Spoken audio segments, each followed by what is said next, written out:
It is Wednesday, my dudes.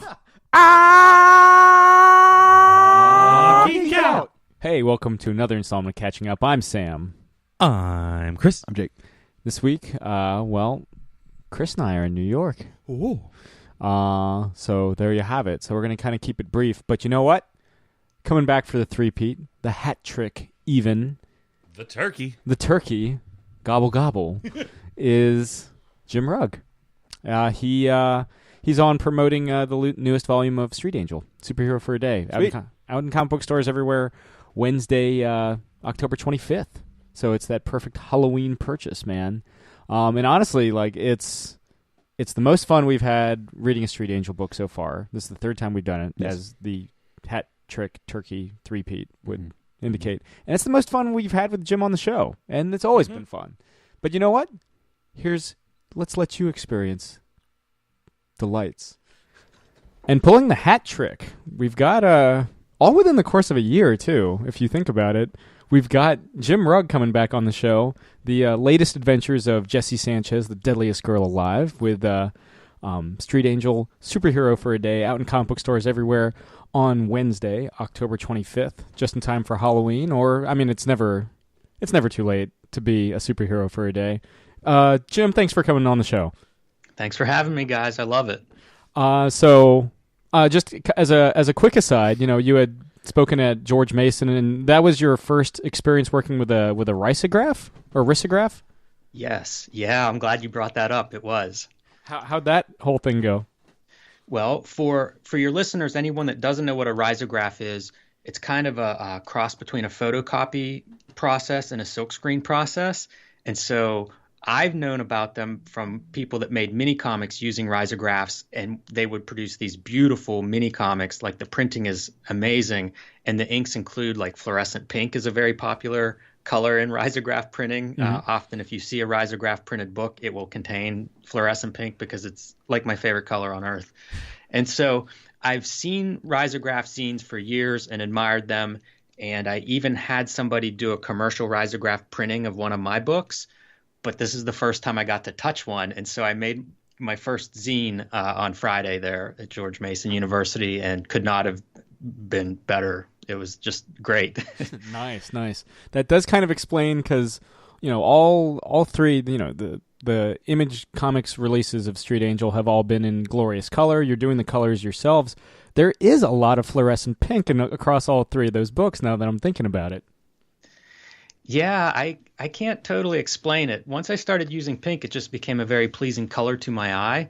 So, I want books that I like how they look. Sure. And, that color informs my palette for sure. Now, with this third volume, Superhero for a Day, I mean, it's really, if volume one is kind of a riff on things like the Karate Kid with Ralph Macchio and all that, and if volume two, the Street Angel Gang, is kind of a love letter to stuff like The Outsiders, The Warriors, all that sort of thing, this is really a love letter to superhero. There's shades of Green Lantern, shades of Spider-Man. This is more or less that. Yeah, this is totally my. I think of Street Angel as a superhero, but she doesn't. Her comics don't always look like superhero comics in a traditional sense, and I feel like this is the most superhero, celebrating my love of superhero comics, Street Angel adventure so far. And it has spandex heroes like you would expect in a superhero comic. Probably the first time maybe we've seen spandex heroes in Street Angel's world. I designed the books around motifs. This particular book motif is superhero comics. So the end pages are built on like Marvel Universe, DC Who's Who style content to fill readers in on who Street Angel is and who some of the supporting characters in her world are. And it's just been a lot of fun for me because, my first love of comics were superhero comics. And then I've since read lots of different types of comics. And, what I do isn't traditional superhero comics. So a chance to go back and look at some of that stuff from when I was younger has been very exciting. If I remember correctly, at George Mason, you mentioned one of your earliest artistic influences was how to draw comics how to draw the Marvel Comics way. How to draw comics the Marvel way. Right. Yes. and it's a great coincidence. One of the first comics I ever bought was Wolverine #10, which John Buscema drew. And like literally that might have been the second comic book that I bought. And probably maybe the third thing that I bought was How to Draw Comics the Marvel Way, which is drawn and, extensively illustrated by John Buscema.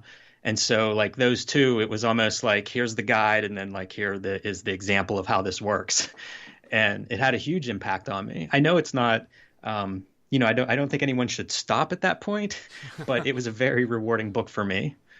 Was it something that you had kind of fallen back on that in those early, I suppose 80s comic books that you had kind of grown up on? Were those kind of the bulk of your research when you were coming up with the look for this volume? Well, I look at everything. I think, that's certainly the period that had the most superhero imprint on my brain. So a lot of that stuff, it's just drawing from memory. It's thinking of these characters the way I remember them as a kid, and they're big and colorful, and one has a cape that, flaps in Street Angel's face.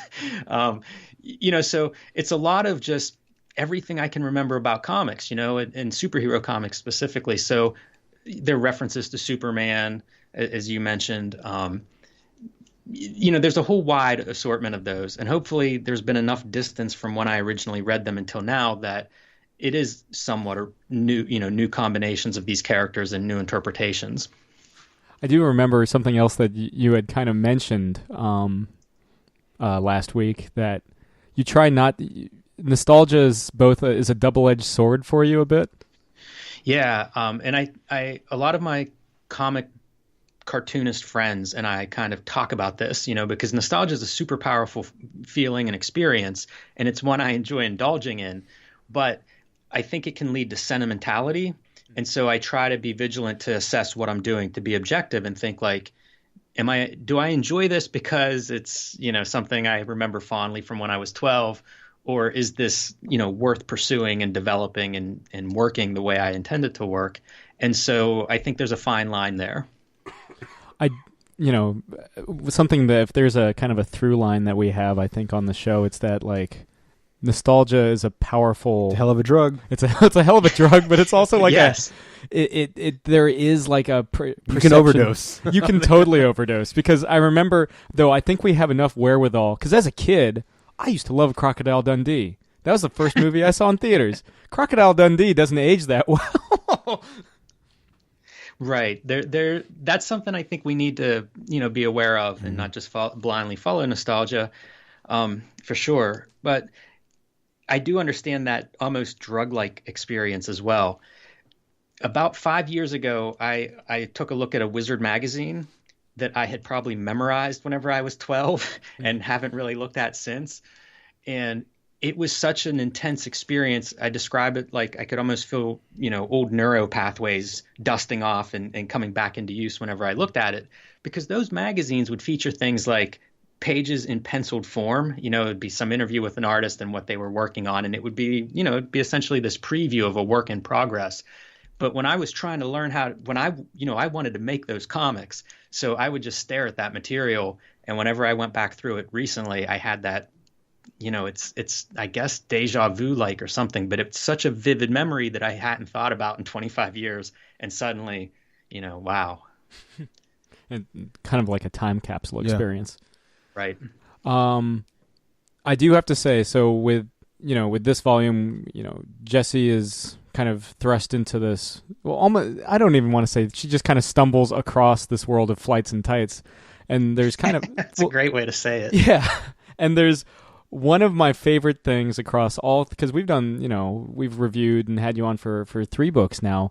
Probably my favorite character, certainly ancillary character across all of them, is Lilith, who is just like basically a walking coat. Yeah. Parka. Yeah. She has a great, she's, I don't know how much to give away since we haven't given away, but here goes. This will be a scoop for you guys. Woo. So she's Satan's daughter, and she's essentially vacationing in Wilkesboro because it's, so miserable. And that's why she has to dress warm, and, it's much cooler here in Wilkesboro than what she's used to. Even better. So does that mean we're going to get, like, you don't have to give the game away, but are we going to see maybe sometime in 2018? Street Angel Goes to Hell? Yes. I don't know. We'll see. We're still, Maybe and she could see Hellboy while she's down there. sure, yeah, make that crossover. I'm sure Dark Horse would be down. I'm sure if, Mike's listening to this somewhere in Budapest or wherever they're filming. Give me a call. The you had kind of, and you certainly don't have to divulge or you don't have to confirm or deny. I remember the one thing I asked last week was, with a certain Street Angel book coming sometime next year, are we finally going to get that Street Angel cage match? Yeah, you're referring to the Girls in Prison storyline. Yeah, I'm not ready to reveal who she's fighting, but fighting is a staple of the superhero genre. I'm sure there'll be some action for you. Get that kind of Watchmen, like Terror in Cell Block D. Yeah. Yes. Woo. I do something that I had no idea that you had worked on. We've in the 3 times you've been on the show, obviously we've talked about Street Angel, we've talked a bit about Aphrodisiac. You had done, just like entirely as a fan, and that had something to say, you had done a Rambo 3.5. Yes. And I was wondering where that kind of, how you kind of regard that work and how that work all kind of came about. Well, I was drawing a lot of comics for about a year. I think it was The Guild and Aphrodisiac, and there might have been one more graphic novel put into this run. And so I was getting up very early every day and just drawing until late at night for a year. And whenever that ended, I remember turning in like the final, piece of whichever project and waking up with I have nothing to do. It might have been the last time I woke up with nothing to do, but I was still in like comics creation mode. And I had been thinking about the Rambo story for a while. And so I just made it in like a week. I had a show coming up in Columbus, Space, a small press show that I used to do all the time and really enjoyed. And it was like, I'll just try to, bang out this silly idea and staple up mini comics and it'll be old school and stuff. And so that's what I did. And it was a lot of fun because, again, I'd been thinking about it. It's kind of a joke. The premise behind it is, in Rambo 3, Rambo teams up with the Afghan rebels who are fighting the Soviets. And then those rebels go on to become the Taliban. So after 9/11, they made another Rambo movie, and it didn't address this. And I thought that was kind of a hole in the Rambo mythos. And so Rambo 3.5 is kind of to fill that gap and make it okay to still like Rambo. I took it to the show. One of my favorite moments from doing these shows, every now and then it's good to have a new book at a show. It's a lot of fun. So I thought people would really like this comic, and I had it on my table, and I sold 2 of them the first day, and it was like, oh man, this is, wow, disappointing. And the next day I sold out of them. So I think it was passed around that night, and it was like, it was a very fun, well-received book. Nice. Did you enjoy, apart from the logic leap and Rambo suddenly teleporting to like Myanmar, did you enjoy Rambo 4 as a whole? Yeah, I did enjoy it. A very dear friend of mine loved it, and that probably influenced me in a positive way. That was one of my favorite movie-going experiences because I was in college, and me and one of my best friends, actually 2 best friends who ended up dating, we went to go see it, and I remember the scene where, it sounds so messed up, but the scene where he gets on the 50 cal at the end and just starts like Classic. wrecking everyone. I was getting like emotional, like I was watching The Natural, because it was like, I had grown up watching the Rambo movies. And I remember as a little kid, not little kid, but when I saw First Blood for the first time, I was disappointed when I was like a young, 12, 13-year-old, because I thought Rambo was like Stallone as the jack shirtless guy with the M60 running around. And First Blood, was very kind of not that. Right. I mean, it's very kind of a different take on a lot of things, like the book too. And then when I saw First Blood Part 2 and the cover, that VHS cover that was like shiny, I was like, oh, this is the movie that I was looking for. That kind of just absurd level of action.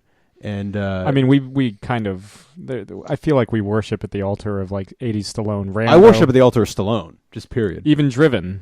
Oh yeah, I got Driven. Okay, I got Driven. I've never seen Driven. Even you don't have to see Driven. I've come back around more on Stallone as well.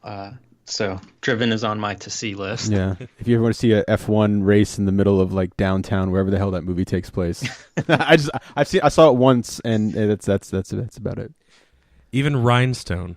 Oh, I don't have Rhinestone. No. Oh. Stop or my mom will shoot. I don't have that one either. Cliffhanger? Oh, I got Cliffhanger. That's has ever a movie fallen faster after that opening scene than Cliffhanger? It No fell- pun intended. Yeah, I was about to say it fell as fast as she did. Yeah. Cliffhanger is one of the only times I've ever seen this in a movie, and I've been searching for it since, like the Holy Grail, where someone will fall into darkness, like the abyss. And in Cliffhanger, you see one of the bad guys, just the name of the bad guy, whatever. He falls off into darkness, and you see him land on The mat? the mat. And they left it in.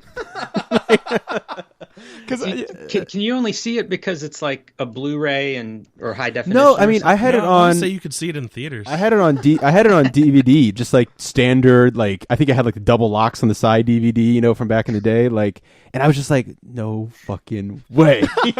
I remember, Jim, didn't you do like just like another kind of, while you had the creative juices flowing, didn't you do like a Cobra 2 Oh my God. poster? Yeah, I did. That was for an art show about movie sequels. But yes, I did. I would love a Cobra 2. Crime is still the disease. He's It's the still best- the cure. That's the best tagline of all time. Crime is a disease, meet the cure. I mean, and what was I gonna say? And just that's a great beginning of a movie too, where it's like everything about Marion Cobretti is like he loves sucking on matches that aren't lit. Of course. He cuts his pizza with scissors, which like as a kid, as you do. yeah, when I was a little kid, I was like, that's depth. That's character development that he has this like he's like, I'm gonna save this for later, and he cuts it in half. I still don't understand that part. Yeah, it's just like, as a kid, I was just like, I guess he's a survivor, I guess. I don't know. But you're right about the opening. It's certainly stronger than the ending. yeah. I mean, well, the ending, has we always talk about, we did a long time ago in another podcast, we talked about trashy 80s action movies, and I picked Cobra to talk about. And Good choice. it's like how hard what's his face dies in the end of that movie. Oh, on the hook? Yeah, and like burned alive, and he's like probably shot a couple times, and like, but the opening's great though, where he's like drinking the Coors, just the Coors, and he's just, you wasted a kid, now I'm gonna waste you, and just has the pearl handled Cobra, 45. In case you forgot who it belongs Yeah. to. Yeah, My fantastic. friends and I used to just run around in middle school doing that and making like the fake broadcast sound of like dirtbag. Yeah, hey, dirtbag. Oh my goodness. That could be another street. I mean, I guess you kind of had trashy action to a degree with the Street Angel gang. Because, I mean, again, like there is, like you were saying, there is a motif in each of them. There is like the Karate Kid motif. There's the, you could have like one of those, what was that old ski movie where like they just go to like the ski resort and just party? Oh, that South Park ripped on, and then It's Always just Sunny like ripped Ski on. Patrol. Yeah. Yeah. I mean, They have to like race to like win. If we- yeah, I don't know if you guys understand the Street Angel character very well. I don't think she's going to make it into any ski resorts. It's all Angel City for unless And if she did, she would just be hovering around the fireplace, yeah. Where can I get hot chocolate? Where can making s'mores and Yeah. staying warm. You're telling me this place Aspen doesn't have good pizza? But the rogue super cop that doesn't play by the rules, that guy against Street Angel in a bare knuckle fight, I feel like I could sell tickets to that. Oh hell yeah! Oh, which yes. I'm looking at your Cobra 2 poster right now, and it's just freaking glorious. It's the one with the two Well, pistols. he's got the double Cobra pistols. A little, slightly older Stallone, fantastic. That's so good. Do you and Brian kind of have a checklist of like what you want to see Jesse do next? Not, yes and no. I mean, that's essentially the way we build stories, is coming up with scenarios to put her in, and trying to think of like, what do we want to do? What part of her character do we want to see? Or what kind of villain would be fun to see her square off against? So we do think in those terms. And I suppose we have something of an informal list of them that's probably 150, concepts long. What was the? This is kind of a. This is something that I just kind of realized. Like every volume of Street Angel with Image has kind of been these like glorious, oversized hardcovers. What made you want to do? What made you want to do that format? So I started doing stories for Image, and Image, probably any comic publisher, you need to have material done before you start to solicit. So it can ship on whatever schedule you have. So Image requires several issues to be done before they'll solicit. And as I'm finishing issues, they're all kind of standalone, essentially short stories, no graphic novella kind of stories.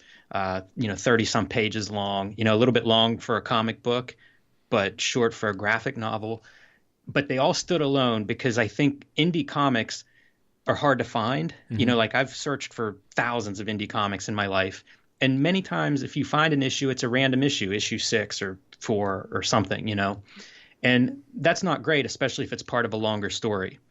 So I always say, like, if it says Street Angel, that's a good starting point. If you hear Street Angel's cool and you want to try it and your store has whatever Street Angel book, that's the one to start with.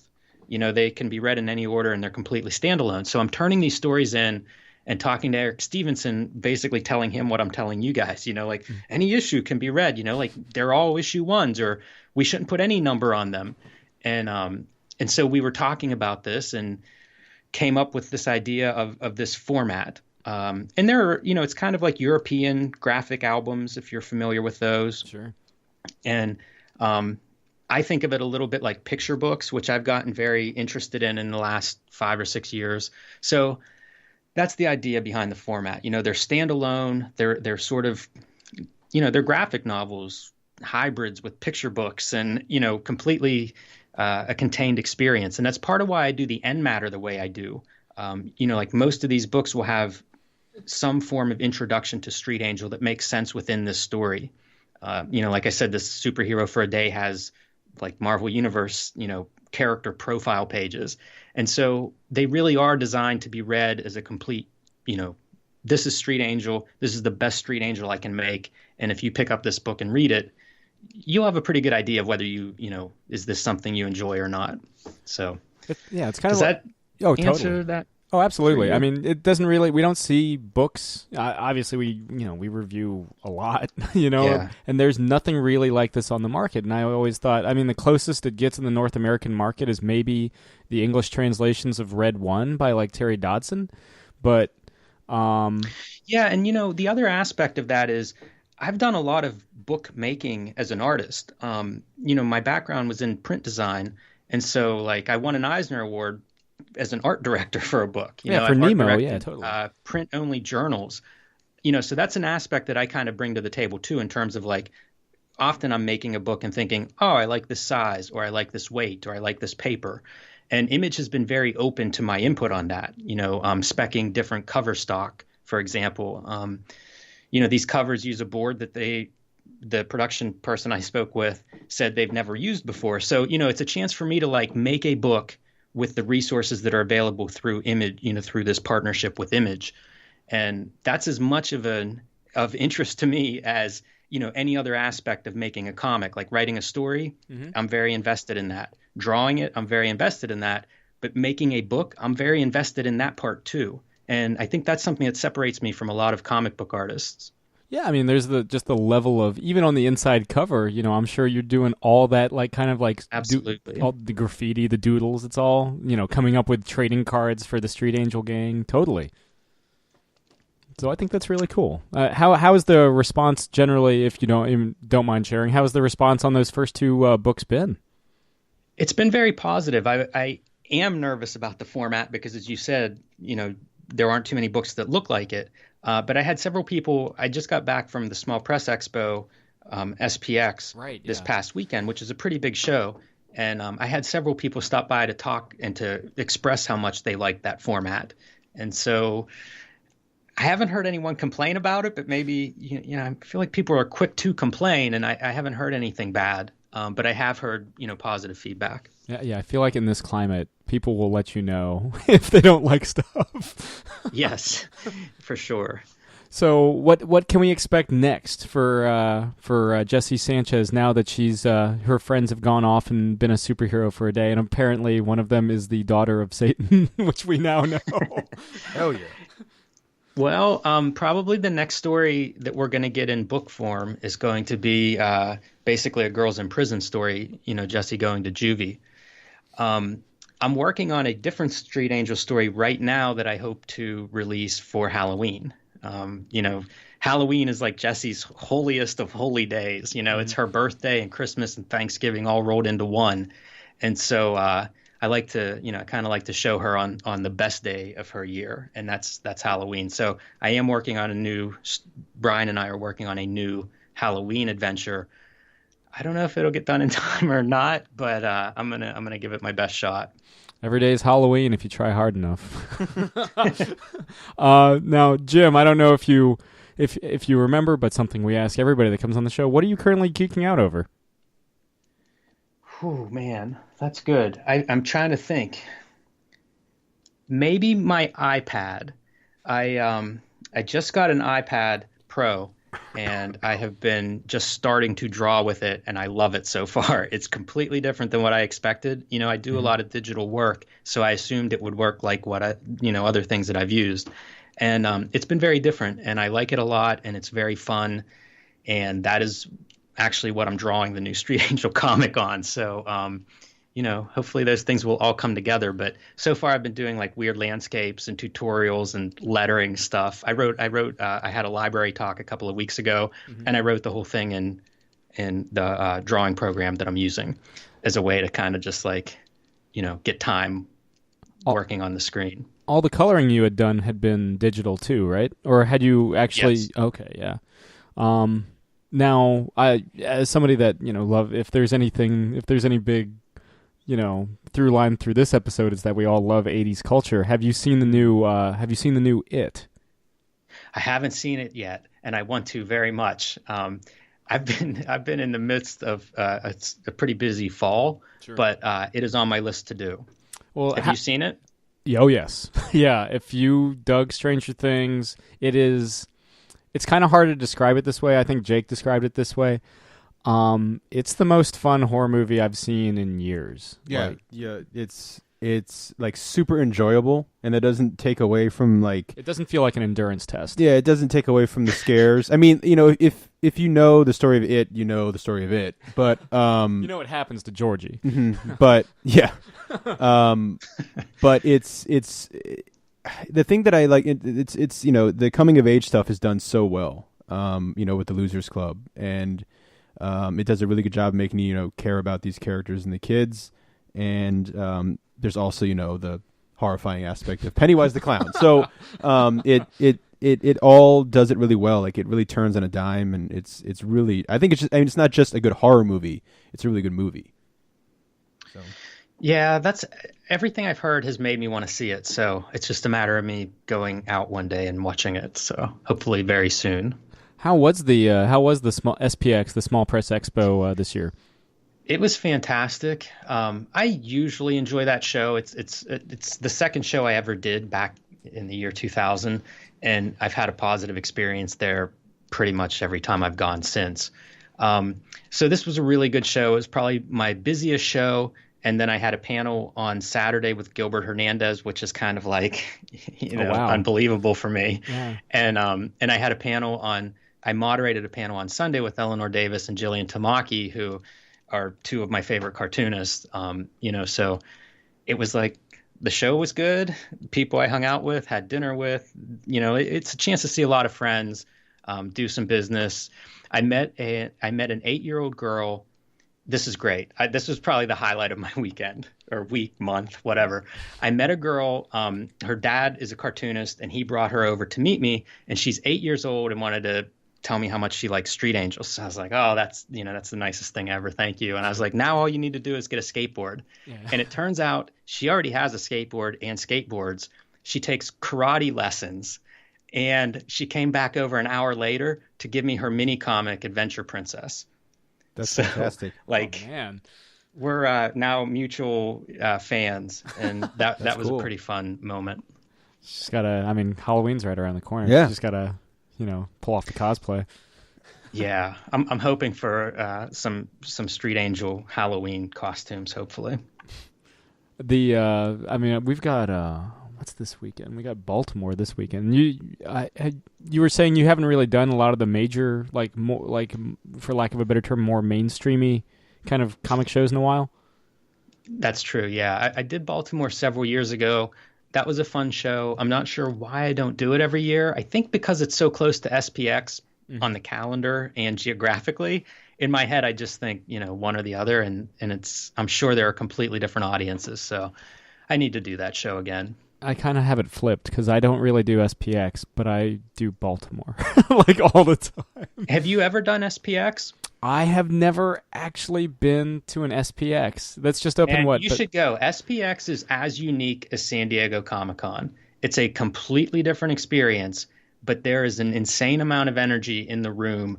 It's crowded on. It's the most crowded show I've done on both sides of the table. So like you have a ton of cartoonists there of all ages.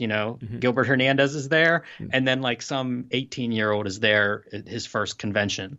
It mixed with a lot of publishers, and it's an amazing show, amazing energy, and they pack like whatever the maximum amount of space they can have at this hotel, they fill it all with cartoonists, and it's something to experience as a comics fan. We had the Moonstruck team on a couple months ago, and they were at SPX as well, and they by like day 2 had completely sold it. Like they were just flabbergasted by the turnout at SPX. They had completely sold out what they brought. So yeah, that doesn't surprise me at all. Yeah. And one of these days, Jim, I'll check it out. We'll and then that'll turn out to be the one year you I'll do Baltimore that year. Yeah, maybe. we'll like tag team. But It'll yeah, be like one of those '80s movies where the characters switch places. oh yeah, Freaky Friday, totally. Do we do the Jamie Lee Curtis one? Does that make me like Lindsay Lohan in this scenario? We could totally, yeah. Or what's that other one where it's like, it's not like 17 Again, which also, but there's like totally like an 80s film where... Oh, I think I know the one where the boy switches with his grandfather after a car accident. Yeah, is that like... I think it is 17 Again. Okay. Or This is really going down dangerous, scary places. Isn't there a Kirk Cameron one that's like, where he switches with his dad? It's basically Freaky Friday, but with men instead of women. Yeah. Kirk Cameron. That's a name I haven't heard in a positive light in an age. Growing pains. Yeah. Maybe I'm the one that's going down the scary dark territory. Nah, Kirk's the one that went down Like the scary. father, like son? That sounds right. There you go. Of course. That classic. That's what I'm here for. I just Google things while we're talking. Yeah, Chris is on research, but yeah. Well, Jim, before we sign off, is there anything else you want to plug other than Superhero for a Day? No, I would plug any of the Street Angel books, because they're books, they have a shelf life. So you should be able to get After School Kung Fu Special from any comic shop, any bookstore. Same with Street Angel Gang. And October 25th, Superhero for a Day. Oh, you heard it here straight from the source. Jim, thanks again for coming on the show. Good meeting you last week, and at this rate, 2 more times, and I think you win a prize. I think I have gift baskets for everybody that does the Cobra on DVD. the rare 5-peat. Yeah. But yeah, thanks again for coming on, and yeah, it was real good meeting you last week, man. Well, thanks for coming out last week, and thank you for having me on. I love talking about this stuff, so thanks a lot. Wasn't that such a fun talk? Oh, absolutely. That was so much fun. Much joy. Anytime we get to invoke Stallone, really. Oh, baby. Anytime Stallone, man. Invoke the gospel that is Cobra.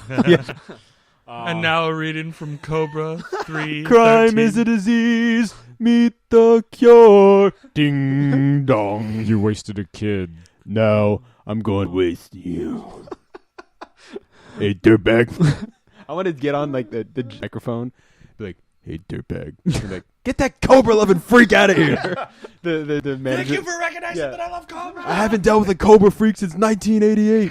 I guess 86, but Yeah. Well, but the Cobra Freaks were yeah, still he ran for at like large. 2 years Yeah. at least. Yeah. Really, as long as the Stallone Bridget Nielsen marriage. Yikes. Oops. Oops. I guess we don't. Again, me and Chris being like miles away from you, Jake. Yeah, I don't know who the fuck I'm talking to right now. Yeah. Ghosts. The connection betwixt us. Yes, we're echoes. The echoes from a previous time. Hmm. But tell these echoes about Ash vs. the Evil Dead. Oh yes. I mentioned it on an episode that I had been watching it, and I don't know, that episode might have come out, it might have not. I don't remember the order. So who knows? But anyway, I am in the. It's on Beatles 6. Yeah, that's right.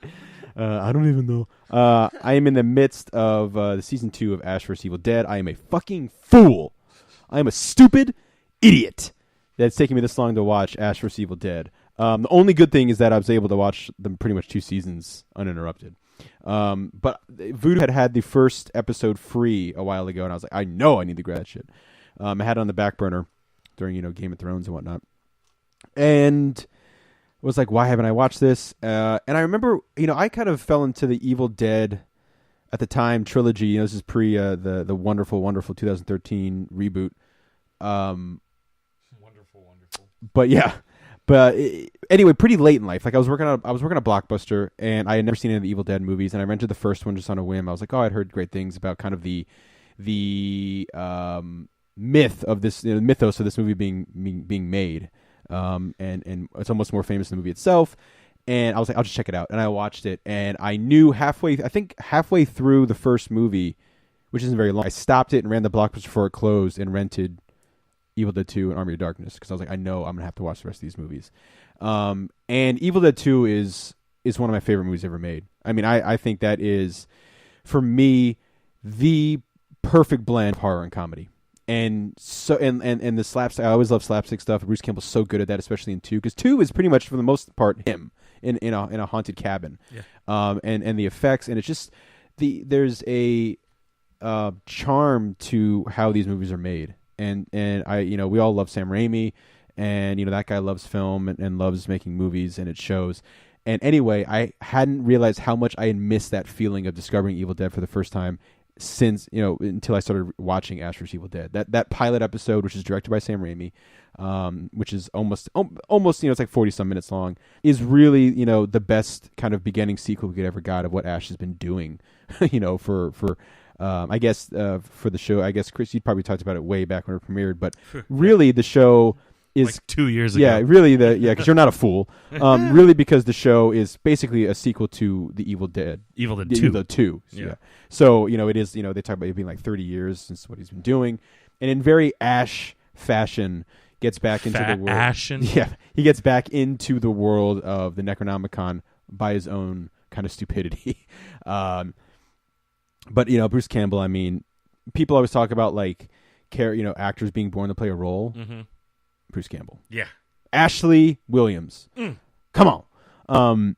And the supporting characters are fantastic. Ashley J. Williams, if I remember J. correctly. Williams, yes. You do. And it's great because Can't remember if it's just the letter or the name J, but yeah, there's a J in there. well, it's at least the letter. Yeah.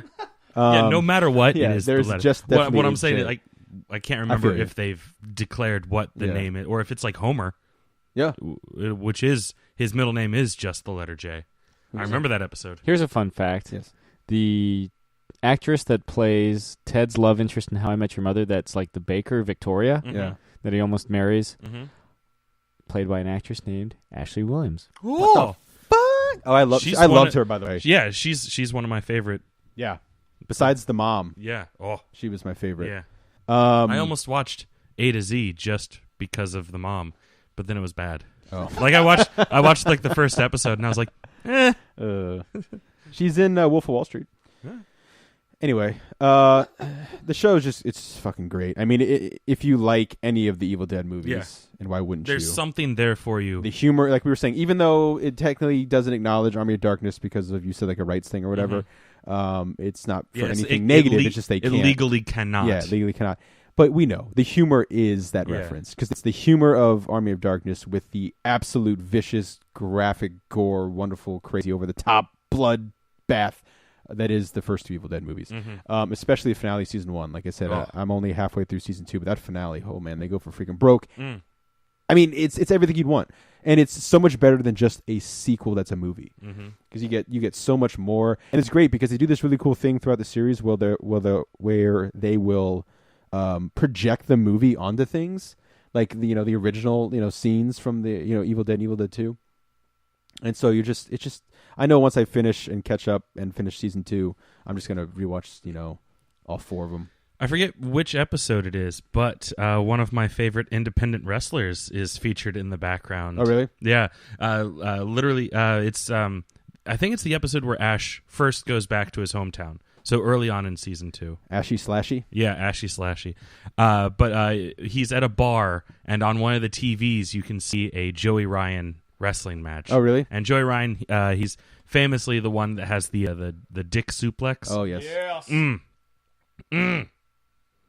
I'm petitioning to get him to come to No Pro Wrestling, but I was like, I know it's a long shot because he's expensive.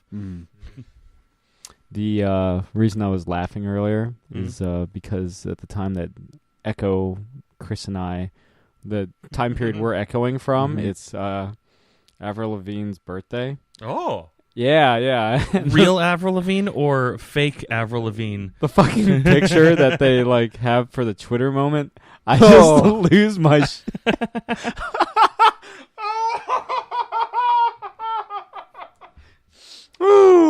Happy birthday. From a week ago. Yeah, happy birthday, Avril Lavigne. I guess 2 weeks ago. Yeah. Yeah. I don't even know what it is anymore. You be the judge, listener. Yeah. Because who knows? You might be listening to this in a month in the future. Years. So whenever it was Avril Lavigne's birthday, you better have wished her one. Yeah, the apocalypse has probably already happened, really. So I mean, probably has. There's only one person to stop it. Ash Williams? Ash Williams. Oh, of course. Ashy J / Williams. I love that. Like when he Ashy goes back Slashy. home, Yeah, and they're like, it's great. well, it's great because like he goes back home and they're like, you killed people. Yeah. You fucking psycho. You killed He's all like, of no, your friends. they were deadites, and then of course his dad is like, you killed my daughter. Yeah. Not your sister, my daughter. Yeah. And Ash is like, no, man. Like, I'm deadites. really glad that they have the repercussions of Yeah. what he did. Yeah, because they do things too where very subtly and brilliantly quickly they will throw in like a dramatic thing, and then immediately we'll go back. There's a character who dies pretty horribly, and it should be this big like sad moment, and it is, but then it's like punctuated by Ash trying to fit the person's brain back into their skull. He's like, come on, and it like keeps falling out, and then I'm pretty sure that character gets run over again, and then he's immediately on to the next thing, and it's just insane. But it's a damn good time. Yeah. Damn good time. Watch it.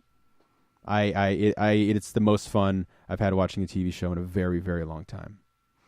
It's one of the just most joyous goddamn fucking things I've ever watched. So. Right on. Well, we'll let you guys know how New York went next week. But in the meantime, thank you again, Jim, for coming on for a third. Yes. A three-peat. Again, Street Angel, those first 2 volumes, the After School Kung Fu Special and the Street Angel Gang are both available now. And Street Angel Superhero for a Day is out in comic book stores everywhere on Wednesday, October 25th. This has been another installment of Catching Up. I'm Sam. I'm Chris. I'm Jake. Fried chicken. Thank you very much. Good night, Eric Bana. This has been another Geek Out production. If you enjoyed what you heard, hey, we've got a special episode every Friday. Of course, there's the usual Catching Up show every Wednesday. And you get book club episodes just about every Tuesday these days. Thanks for listening.